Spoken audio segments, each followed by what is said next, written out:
నేనే నీ చివరి పేజీ ఒక cinema Telugu love story. Please ఈ వీడియో చూసే ముందు దయచేసి మా ఛానల్ ను సబ్స్క్రైబ్ చేసుకోండి ఇలాంటి కొత్త వీడియోల కోసం. ఒక లేఖ. ముగిసిన ప్రేమ కానీ పూర్తి కాని కథ. వర్షం రాత్రి కురుస్తోంది. హైదరాబాద్ బంజారా హిల్స్ లోని ఒక పెంట్ హౌస్ లో ఒక యువ హీరో అద్వయ్ గిటార్ పట్టుకుని కూర్చొని ఉన్నాడు. తెల్ల కాగితం మీద ఒక్క లైన్ మాత్రమే రాశాడు. నువ్వు వెళ్ళిపోయినా నా కథ మాత్రం ఇంకా నిన్నే వ్రాస్తుంది. ఆ లేఖ ఎవరికోసం? అతను ఎవరిని కోల్పోయాడు? హీరో అయితే జీవితమే అతనితో ఆటాడిందా? లవ్ స్టోరీ ముగిసిందా లేదా? ఇది కేవలం మొదటి పేజీనా? ఈ ప్రశ్నలతోనే మన సినిమా ఫ్లాష్ బ్యాక్ లోకి దూకుతుంది. 1వ భాగం. తెలంగాణలోని ఒక చిన్న పట్టణం. ఒక పెద్ద కళ. సిద్దిపేట సమీపంలోని ఒక చిన్న పట్టణంలో అద్వయ్ సాధారణ పిల్లవాడు కాదు, పేద కాదు, ధనవంతుడు కాదు. కానీ స్వప్నాలతో ఉన్నవాడి హృదయం మాత్రం పెద్దది. అతనికి ఒక డ్రీమ్ ఉంది. సినిమాల్లో హీరో అవ్వాలి. ఊర్లో వాళ్ళు చెబుతారు, బాబూ సినిమా లైన్ అంటే బుద్ధిలో పడట్లే. కానీ అద్వయ్ నవ్వుతాడు, ఎవరైనా హీరో అవ్వాలి గదా, ఎందుకు నేను కాదు?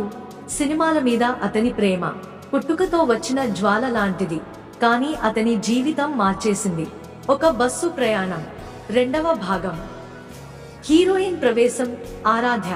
ఆ రోజు ఉదయం అద్వయ్ హైదరాబాద్ కి ఆడిషన్ కి వెళ్ళడానికి ఆర్టీసీ బస్సులో ఎక్కుతాడు. అద్దం పక్కన సీట్లో తెల్ల దుస్తుల్లో సన్నగా వేవీ హెయిర్ తో చక్కగా చిరునవ్వు నవ్వుతూ కూర్చున్న అమ్మాయి ఆరాధ్య. ఆమెని ఒక్కసారి చూశాక అద్వయ్ గుండె ఒకసారి కాదు 3 సార్లు కొట్టుకుంది. బస్సు కిటికీ వెలుపల పొలాలు పరుగులు తీస్తున్నా అతని కళ్లకు మాత్రం ఆమె మాత్రమే కనిపించింది. ఆరాధ్య మాత్రం పుస్తకం చదువుతోంది. మనసు అర్థం చేసుకునే వారు దూరమైపోవరు. అద్వయ్ ఆ లైన్ని చూసి తన మనసులో అనుకుంటాడు, ఈ అమ్మాయి నా జీవితంలో ఏదో రాసుకుని వచ్చింది. వారిద్దరి మొదటి సంభాషణ. ఆరాధ్య పుస్తకం చేతిలోంచి కింద పడుతుంది. అద్వయ్ తీసుకుని ఇస్తాడు. ఆరాధ్య, థాంక్యూ అద్వయ్. ఒక్క థాంక్యూ చాలదు, నా గుండె కూడా పడిపోయింది. అది ఎత్తి ఇస్తావా? ఆరాధ్య ఆశ్చర్యంగా నవ్వుతుంది తనలో తాను. వాడికి డైలాగులు రాదని ఎవరు చెప్పారు? ఒక స్ట్రాంగ్ కనెక్షన్, ఒక సైలెంట్ సింఫనీ. వారిద్దరూ మాటల్లోకి వెళ్ళకముందే హృదయాలు మాట్లాడటం మొదలు పెట్టాయి. 3వ భాగం. Hyderabad, dream city, dream love. ఆడిషన్ను ముగించుకుని అద్వయ్ స్టూడియో బయటికి వస్తాడు. అక్కడే ఆరాధ్య నిలబడి ఉంటుంది. అతను ఆశ్చర్యపోతాడు, మీరు ఇక్కడ? ఆరాధ్య, అదే అడగాలి. అద్వయ్ కదూ, మీ పేరు? అతను నవ్వుతాడు, మరి మీది? ఆరాధ్య, నేను ఆడిషన్ కి రాలేదు, అన్నయ్యను కలవడానికి వచ్చాను. ఆ రోజు ఉదయం జరిగిన చిన్న పరిచయం ఇక్కడ పెద్ద అధ్యాయం అవుతుంది. ఆ రోజు వారి జీవితాల్లో మొదటి బంధం వేసిన రోజు. 4వ భాగం. ప్రేమకు మొదటి అక్షరం. రోజులు గడుస్తాయి. అద్వయ్ మరియు ఆరాధ్య రోజు మాట్లాడటం మొదలు పెడతారు. కాఫీ షాపులు, ట్యాంక్ బండ్ వద్ద నడకలు, మూవీలు, పాటలు. వారిద్దరి మధ్య ప్రేమ వేగంగా కాకుండా అందంగా పెరుగుతుంది.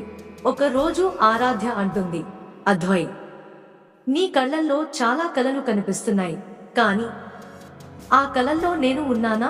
అతను నెమ్మదిగా ఆమె చేతిని పట్టుకుని చెప్పాడు. ఆరాధ్య, నా కల అయితే సినిమా, కానీ ఆ సినిమాలో హీరోయిన్ నువ్వే. ఆమె గుండె ఒక్కసారిగా అతని ప్రపంచంతో కలిసిపోయింది. భాగం ట్విస్ట్. ప్రేమకి వచ్చిన పరీక్ష. అద్వయ్ డ్రీమ్ స్లోగా రియాలిటీ అవుతుంది. ఒక నిర్మాత అతన్ని ఓ చిన్న సినిమాలో హీరోగా తీసుకోబోతాడు. కానీ అదే సమయంలో ఆరాధ్య ప్రపంచం కూలిపోతుంది. ఆమె తండ్రికి హార్ట్ ప్రాబ్లం. ఇంటి పరిస్థితి కష్టంగా ఉంటుంది. అతనితో మాట్లాడటమే తగ్గించుకుంటుంది. టెన్షన్లో ఆమె అతనికి దూరమైపోతుంది. అద్వయ్ వేదనతో అడుగుతాడు, ఆరాధ్య, ఏమైంది? నువ్వు నన్ను తప్పించుకుంటున్నావు. ఆరాధ్య కన్నీళ్లతో, నీ కలలు పెద్దవి అద్వయ్, నన్ను మించినవి. నీ ప్రయాణంలో నేను అడ్డంకి అవ్వకూడదు. అద్వయ్ గుండె పగిలిపోతుంది. అతను కేక వేస్తాడు, నీ లేని కల నాకు ఎందుకు? కానీ ఆమె వెనక్కి తిరగదు. వారి మధ్య ప్రేమ కన్నా పెద్ద నిశ్శబ్దం పడుతుంది. 6వ భాగం. బ్రేకప్. వేదన, ఎదుగుదల. ఆరాధ్య వెళ్ళిపోయిన తర్వాత అద్వై పూర్తిగా మౌనమైపోతాడు. కానీ ఆ దుఃఖమే అతన్ని నిజమైన నటుడిగా తీర్చిదిద్దుతుంది. అతని సినిమా రిలీజ్ అవుతుంది, బ్లాక్ బస్టర్. అతను ఒక్కరోజులో స్టార్ అవుతాడు. ఇంటర్వ్యూలలో అందరూ అడుగుతారు, మీరు ప్రేమలో ఉన్నారని అంటున్నారు, ఆ అమ్మాయి ఎక్కడ ఉంది? అతను సైలెంట్ గా నవ్వుతాడు. నా ప్రేమ నా దగ్గరే ఉంది, కానీ వ్యక్తిగా కాదు, జ్ఞాపకంగా.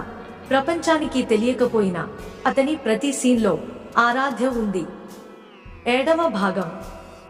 ఫేట్. మళ్ళీ కలిసే సమయం. ఒకరోజు అద్వై ఓ ప్రైవేట్ ఈవెంట్ కి వెళ్లాల్సి వస్తుంది. అక్కడ హెల్త్ క్యాంప్ జరుగుతోంది. ఆ క్యాంప్ లో డాక్టర్గా ఎవరు ఉంటారు తెలుసా? ఆరాధ్య. వారిద్దరి కళ్ళలో ఏకకాలంలో మెరుపులు, ఆశ్చర్యం, దాచిన ప్రేమ, ఇంకా పూర్తి కాని మాటలు. ఆమె షాక్ అవుతుంది. అద్వై, నువ్వు? అతను ఆమె మాట పూర్తయ్యే లోపే అంత నెమ్మదిగా, అంత ప్రేమగా అంటాడు, ఎక్కడికి వెళ్ళినా నా గుండె నిన్నే వెతుక్కుంటూ వచ్చింది ఆరాధ్య. ఆమె కంటతడి ఆగదు.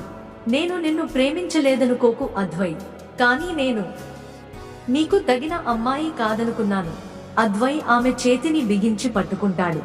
నిన్ను లేకుండా వచ్చిన సక్సెస్ నా జీవితంలో పెద్ద ఫెయిల్యూర్. ఆమె అతని ఛాతీలో ఏడుస్తుంది.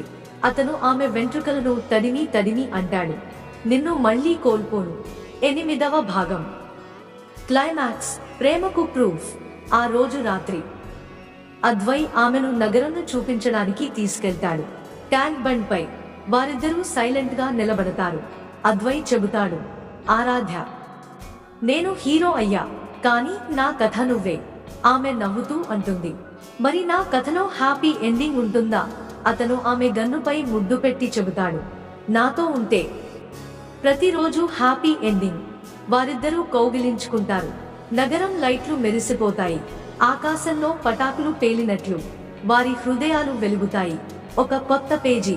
అద్వై తన లేఖను పూర్తి చేస్తాడు. నువ్వు వెళ్ళిపోయినా నా కథ మాత్రం నిన్నే రాసింది.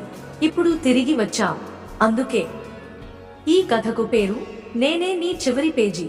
వారిద్దరూ కలిసి కొత్త పుస్తకం మొదలెడతారు. ప్రేమతో, నమ్మకంతో, జీవితంతో. శుభం.